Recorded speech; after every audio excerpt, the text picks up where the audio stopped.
Halo semuanya, bagi para pelaut muda dan juga para taruna-taruna yang sedang belajar maupun yang baru lulus, selamat datang di channel Lilin Tua. Channel ini ada untuk kalian para engineer agar mengetahui segala sesuatu permasalahan permesinan di atas kapal. Agar kalian lebih paham tentang segala permesinan di atas kapal, ikuti terus yuk semua channel-channelnya, tonton terus semua videonya sampai habis. Jangan lupa untuk klik subscribe dan juga loncengnya agar kalian tahu kapan video-video terbaru Lilin Tua akan diupload. Oh iya, kalian juga bisa loh mengajukan pertanyaan melalui kolom di bawah ini ataupun melalui direct message di Instagram Lilin Tua. Tanpa menunggu waktu lama lagi, yuk kita ikuti pelajarannya. Halo, jumpa lagi dengan Lilin Tua.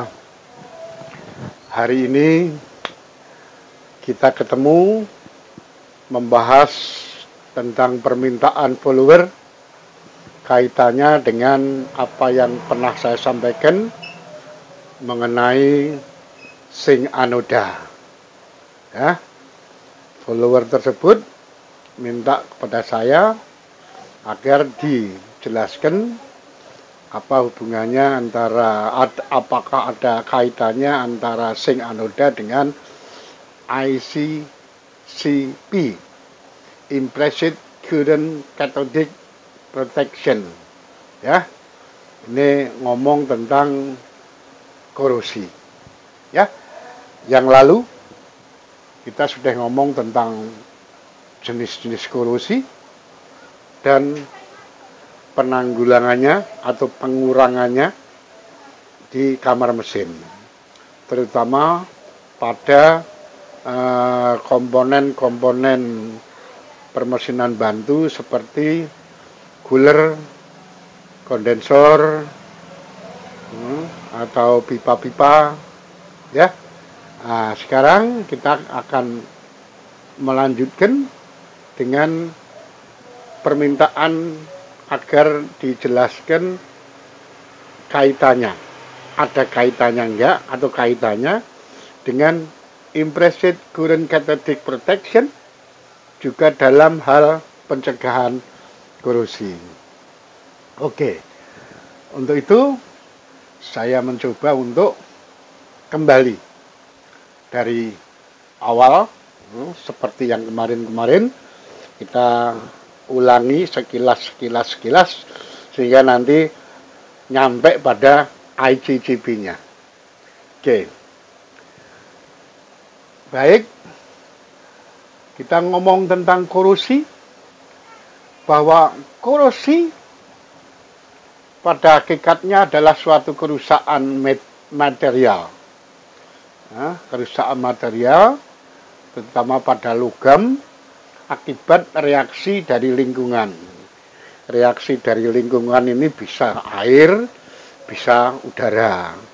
Contoh paling gampang adalah karatan. Karat itu adalah contoh daripada korosi. Kemudian contoh yang sering kita lihat pada saat kita bongkar cover cooler, yaitu covernya, dalamnya jadi arang, bubuk, ya, lama-lama bocor, sudah tidak berbentuk logam lagi. Tapi kalau kita ambil obeng atau ambil scrap, dia sudah hancur. Ya, itu adalah korosi. Korosi tidak bisa dihilangkan, mesti terjadi. Cuma kita bisa melakukan pencegahan. Jadi korosinya sendiri mesti tetap ada, tetap terjadi. Nah, kitanya harus punya usaha untuk mencegahnya. Karena apa? Biaya untuk perawatan atau biaya kalau sampai terjadi rusak karena korosi itu jauh lebih besar daripada kita merawat atau mencegahnya, ya. Jadi kita berusaha untuk mencegah terjadinya korosi itu. Untuk itu, kalau kemarin kita sudah ngomong tentang macam-macam korosi di bab Sing Anoda, kemudian kaitannya dengan korosi, kita sudah ngomong dengan tentang jenis-jenis korosi. Maka sekarang ini kita mau ngomong penyebab korosi yang sering terjadi. Jadi bila ada logam berbeda, 2 atau 3 logam berbeda, berada dalam satu kontak listrik atau fisik dalam satu larutan elektrolit, larutan yang bisa menyalurkan arus listrik, maka akan terjadi proses korosi jenis galvanik. Ya, korosi galvanik dapat terjadi pada logam tersebut. Ya, di pamannya ada logam cemplung air laut, dia akan korosi. Ada logam ini cemplung air laut, dia akan korosi. Ini cemplung laut akan korosi. Nah, sekarang masalahnya logam yang mana dari beberapa logam ini tadi yang harus kita lindungi. Ya. Jadi dari logam-logam yang kecemplung di larutan elektrolit tadi perlu ada yang kita lindungi. Umpamanya kalau kita di cooler, kita ada logam, ada 2 logam. Logam di selnya dan logam di tube-nya. Jadi jenis cell and tube. Mana yang lebih riskan? Bocor di selnya atau bocor di tube-nya? Bocor di rumahnya atau bocor di pipanya? Jelas akan lebih riskan kalau bocor di pipanya. Oleh karena itu, untuk supaya tidak terjadi keriskan, maka bagian dalam, bagian pipa dibikin dari bahan yang kuat dibandingkan dengan yang rumahnya. Nah, rumah sendiri ini akan nangis karena pada saat dia dicemplungkan di elektrolit, dalam hal ini air laut, dan dia berhubungan, oleh karena di mur, di baut dia berhubungan berarti, maka sel rumah akan bersifat anodis, reaktif terhadap peristiwa galvanis ini. Dia akan melepaskan oksidannya ke arah kuningan atau ke arah tembaga. Maka kita wajib melindungi rumah supaya tidak tergerus, tidak terjadi peristiwa korosi oleh 2 ini. Maka kita harus mencarikan, melindungi rumah ini supaya sekarang dia jadi katodis. Nah, supaya dia jadi katodis, maka saya harus mencari bahan yang lebih reaktif dibandingkan dengan rumah. Maka dalam hal ini kita ngomong tentang proteksi katodis, karena barang yang kita lindungi, kita angkat atau kita perlakukan sebagai katoda, sementara bahan yang satu kita pakai sebagai korbannya. Ya, nah, ini peristiwa yang selalu kita dapatkan. Proses ini mirip dengan sel DC baterai. Ya, sel DC baterai yang sederhana. Ada positif, ada negatif, di mana logam yang lebih reaktif bertindak sebagai anoda, yang lebih teroksidasi, yang mudah teroksidasi, dan logam yang kurang reaktif bertindak sebagai katoda yang dilindungi. Sehingga ini nanti yang dilindungi adalah selnya, rumahnya, dia kita perlakukan sebagai katoda, sementara yang reaktif, ya, ini kita jadikan anoda. Ya, ini adalah gambaran dua buah logam, ada logam zinc, ada logam besi, kita masukkan di dalam larutan elektrolit. Kita ambil contoh HCl. Maka masing-masing logam akan mengalami reduksi. Ya, tereduksi hidrogennya keluar.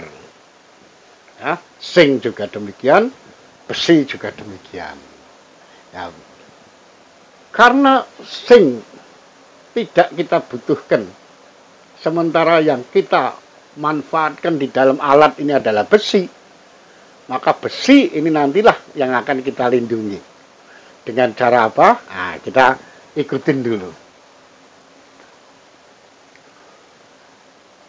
Pencegahan korosi, ya, jadi kita menghilangkan korosi nggak mungkin, tapi yang kita upayakan adalah pencegahan, pengurangan, memperlambat.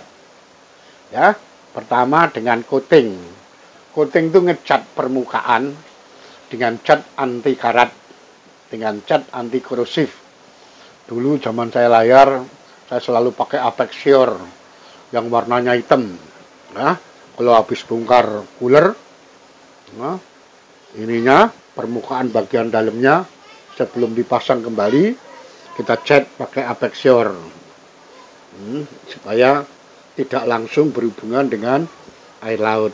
Coating ini juga di lambung pakai coating cat anti korosif.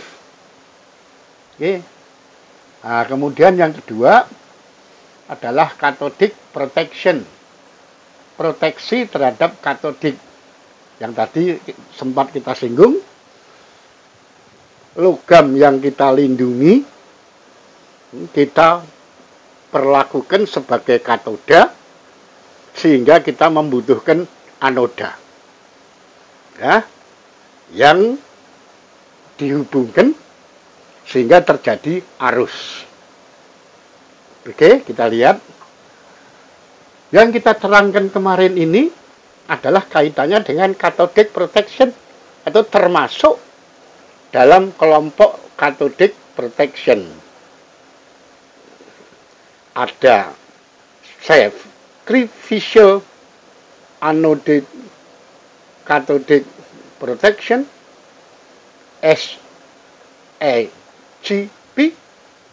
sacrificial anode cathodic protection, yaitu proteksi katoda dengan mengorbankan anoda. Jadi anoda itu dikorbankan dalam rangka melindungi, dalam rangka memproteksi katoda. Katodanya adalah barang atau logam yang kita lindungi. Dalam hal cooler ini tadi yang kita lindungi adalah selnya, rumahnya, covernya kita lindungi. Kita pasangkan anoda yang sengaja disacrificialkan, sengaja dikorbankan. Oke.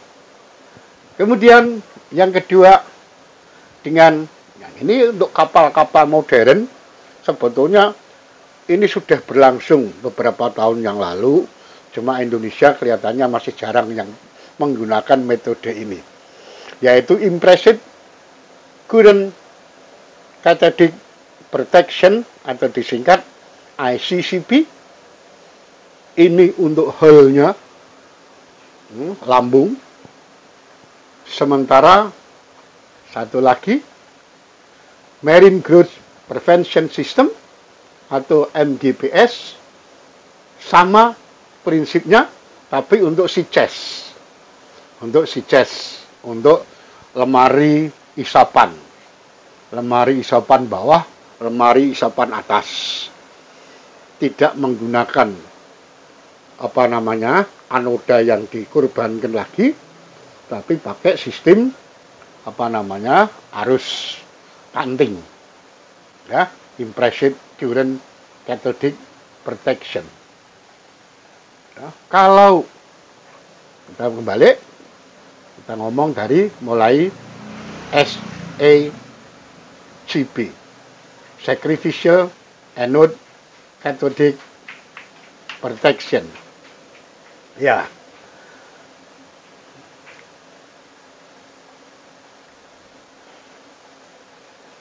Proteksi katoda, ya, jadi kita ulangin lagi, yang kita lindungi kita anggap katoda, perlindungan terhadap katoda atau logam yang kita lindungi ini adalah cara pengendalian korosi dengan menggunakan prinsip elektrokimia, di mana reaksi oksidasi dalam sel galvanik terkonsentrasi pada anodanya dan kemudian menekan korosi pada katoda dalam sel yang sama, sehingga katoda terbebas dari korosi dengan adanya peristiwa elektrokimia ini tadi.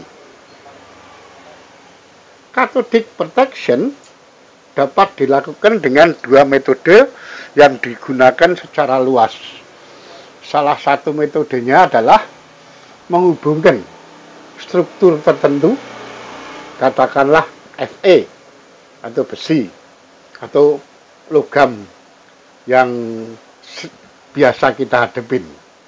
Apakah logam baja, apakah logam campuran, apakah besi atau yang lain, ya, yang lebih aktif dengan logam yang lebih aktif terhadap oksidasi, yaitu seperti seng, aluminium, atau magnesium. Cara ini, cara melakukan cathodic protection dengan metode ini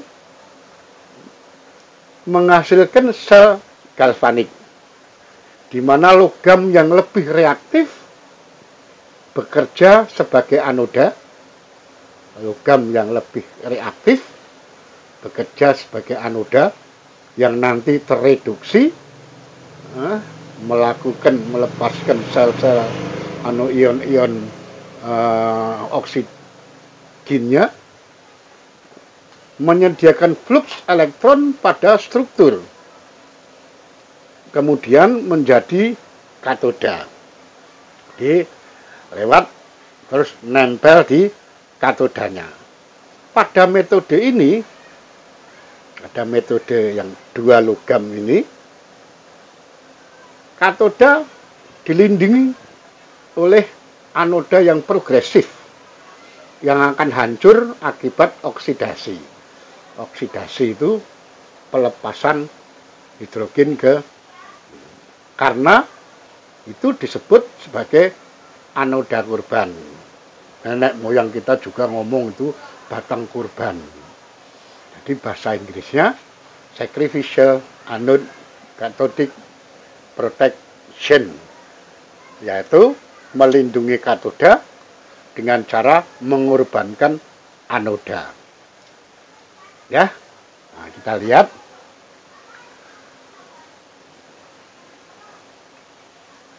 Kalau tadi berdiri sendiri-sendiri, masing-masing logam mengalami korosi. Nah, sekarang korosinya diharapkan, diusahakan satu saja sekaligus melindungi logam yang satunya. Ya, katakanlah besi ini adalah logam yang kita lindungi. Besi ini perwakilan dari rumah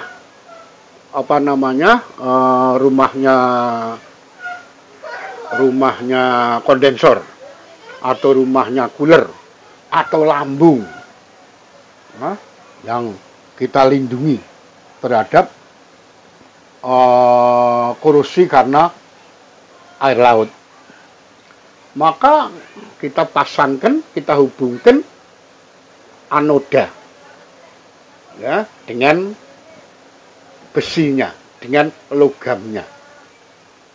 Maka di dalam cairan elektrolit yang mengantarkan listrik, sing akan bertindak reaktif, lebih agresif untuk terjadinya reaksi oksidasi, sementara logam yang kita lindungi, yang kita posisikan sebagai katoda, akan bereaksi sebagai reduksi padanya. Oleh karena itu, sing ini nanti sebagai anoda, dia akan kropos, hilang. Ya, karena dihubungkan. Nah, ini bisa kita lihat dalam kenyataannya di lapangan. Kita bisa lihat kalau di lambung, kita lihat beberapa potong anoda yang setiap jarak tertentu ada, karena setiap ini mempunyai kekuatan melindungi sekian meter persegi. Sekian anoda bisa melindungi sekian meter persegi, maka akan berjejer beberapa puluh anoda di lambung, juga di tempat-tempat yang diperkirakan karena arus pusarnya terjadi korosi yang berlebihan karena galvanis ini, maka pemasangan anoda diperbanyak.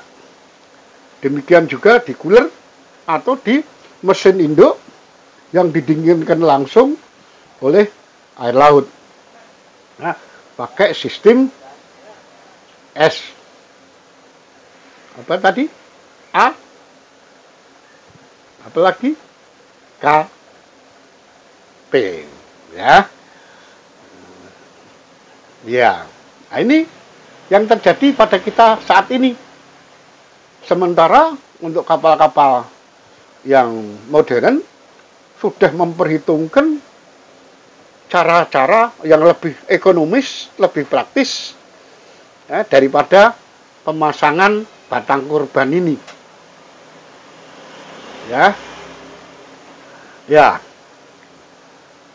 Logam-logam yang sering digunakan sebagai anoda galvanis di kapal, umpamanya magnesium. Masing-masing logam ini mempunyai karakteristik. Magnesium memiliki potensi elektroda standar yang paling negatif dari 3 jenis anoda, dan lebih cocok untuk daerah di mana elektrolitnya atau airnya memiliki reaktivitas lebih tinggi. Ya, dia magnesium lebih lemah, paling lemah. Kemudian seng dan aluminium. Seng ini adalah seng, ya. Seng dan aluminium umumnya digunakan dalam air garam, air laut, di mana resistensi larutan umumnya memiliki nilai yang lebih rendah. Jadi tahanannya lebih rendah daripada yang reaktivitasnya lebih tinggi tadi reaksinya. Umpamanya HCl itu tinggi, sementara air laut relatif agak rendah. Seng dan aluminium digunakan untuk anoda lambung kapal dan perahu kecil, kemudian pipa-pipa, ya, di sistem piping, sehingga sekarang sistem pendingin cenderung untuk menggunakan central cooling system. Dengan central cooling system, maka hanya main freshwater cooler yang didinginkan dengan air laut, sementara freshwater yang sudah didinginkan oleh air laut dipakai untuk mendinginkan cooler-cooler yang lain. Sehingga pencegahan korosi hanya konsentrasi pada satu komponen utama, yaitu main freshwater cooler dan pipingnya. Nah, cuma sedikit. Kalau yang konvensional, masing-masing cooler didinginkan oleh air laut. Maka pipa air lautnya banyak, coolernya juga more than one. Maka itulah sebabnya sekarang central cooling system digalakkan. Seng dan aluminium digunakan untuk lambung kapal dan perahu, sistem pendingin mesin kelautan pada baling-baling perahu kecil dan juga kemudi kapal. Ya, kalau naik dok kita nanti akan bisa lihat ada tempelan-tempelan zinc atau aluminium yang berfungsi sebagai anoda. Dia melindungi baling-balingnya, melindungi daun kemudinya pada sistem ini, di mana zinc atau aluminium ini sengaja dikorbankan. Oke. Sementara ICCP, Impressive Current Cathodic Protection, yaitu arus standing untuk memproteksi katoda. Dalam hal ini yang dianggap katoda adalah lambung, ya. Jadi ICCP ini khusus untuk lambung. Sementara NGPS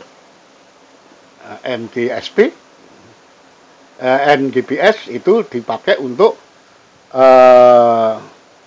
CCS, tapi sistemnya sama.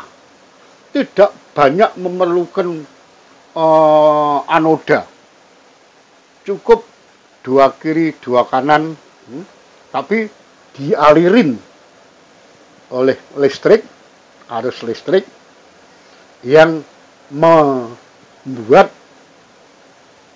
logam ini menjadi bersifat anodis terhadap lambungnya yang bersifat katoda. Ya. Jadi ICCP sistem. Kapal-kapal luar sudah banyak, kita baru beberapa, dan dari penelitian, dari perhitungan-perhitungan ekonomis, ICCP lebih ekonomis dibandingkan dengan batang korban tadi. Ya, batang korban tadi apa? SAKP,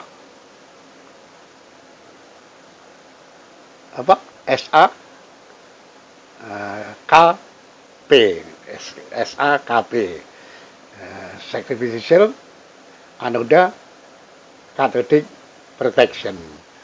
Itu lebih mahal dibandingkan dengan ICCP.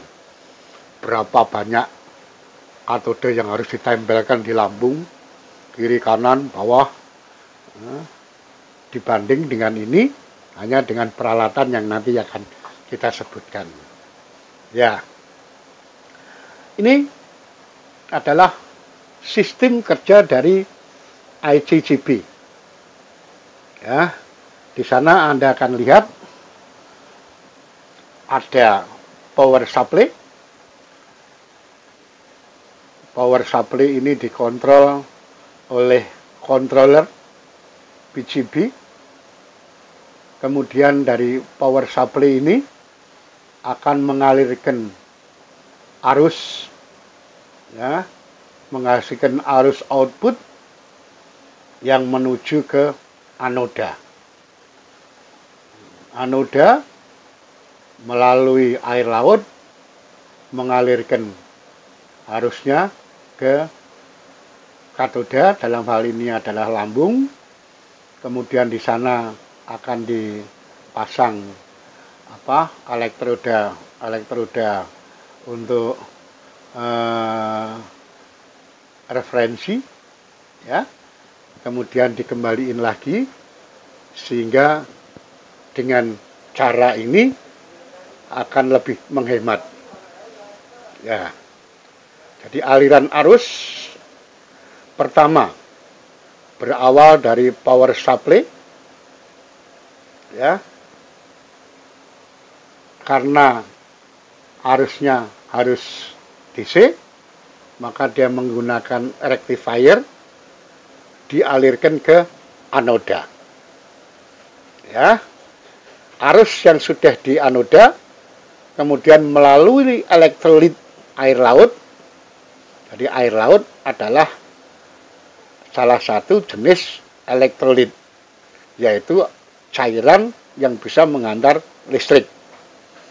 Arus ini akan mengalir menuju ke struktur hull kapal. Jadi hullnya ini merupakan katoda. Ininya cuma satu atau dua, tapi jaringannya, arusnya bisa merambat ke jaringan atau ke struktur hull yang luas. Melalui kabel grounding, reference shell, kembali ke rectifier. Ya, jadi sungguh sangat sederhana dan lebih gampang dimonitor dan gampang dirawat tanpa kita harus naik dok, ganti itu dan sebagainya, tapi cukup merawat ke dalam waktu-waktu tertentu. Referensi sel berfungsi untuk membaca potensial arus yang keluar dari anoda. Jadi arus itu bisa terbaca melalui monitor terhadap tentang potensi arusnya. Sehingga ini adalah gambaran dari kapal-kapal yang sudah menggunakan ICCP sistem. Ya, ada yang dipasang di bagian belakang, ada yang dipasang di bagian depan. Ya, komponennya sama, ada power supply, ada rectifier, ada referensi cell, ya, untuk memonitor, ada controllernya. Oke. Tadi kita ngomong kalau sing anoda yang dikorbankan, kita mesti nunggu dok baru ketahuan dan untuk penggantian. Sementara kalau yang ICCP ini cukup dilakukan perawatan. Perawatannya apa? Pengecekan sumber arus ICCP setiap 2 bulan sekali. Termasuk di dalamnya pengecekan arus yang keluar, konsumsi powernya, dan terlindungi struktur secara menyeluruh. Jadi dengan power yang ada akan melindungi. Jadi kalau strumnya tetap tersedia dan mengalir, maka akan terlindungi struktur hull dari peristiwa korosi. Kemudian dicek semua fasilitas sistem ICCP, ya, cek atau diinspeksi, termasuk pengecekan barangkali ada hubungan pendek, kemudian koneksi kabelnya jangan sampai terkupas dan sebagainya, kalibrasi alat-alat ukur, efisiensi rectifier ke seluruh tahanan yang dilewati. Ada alat-alat atau kumparan atau dan sebagainya, itu dicek semuanya. Pekerjaannya elektrisian. Ya. Kemudian dilakukan pengecekan terhadap dengan voltmeter untuk mengetahui tekanan pada kapal, sehingga diketahui arus yang mengalir pada kapal. Hal ini untuk memastikan kebutuhan arus telah diperoleh oleh kapal, sehingga memastikan bahwa lambung kapal telah terproteksi, telah terlindungi. Jadi selama arus itu masih mengalir, selama itu pula lambung atau struktur lambung terlindungi dari peristiwa korosi. Inilah Mas yang minta kepada kami apa hubungannya IGGP dengan sing anoda. Jadi memang ada 3, ada 4 ya. Yang satu pakai ngecat, yang satu pakai apa namanya proteksi terhadap katodik. Nah, proteksi terhadap katodik itu ada 3 macam. Satu dengan batang kurban, yang kedua pakai IGGP, yang ketiga pakai MGBS, Marine Growth Protection System, ya, yang sama-sama bekerjanya kayak IGGP, tapi khusus untuk SeaChest.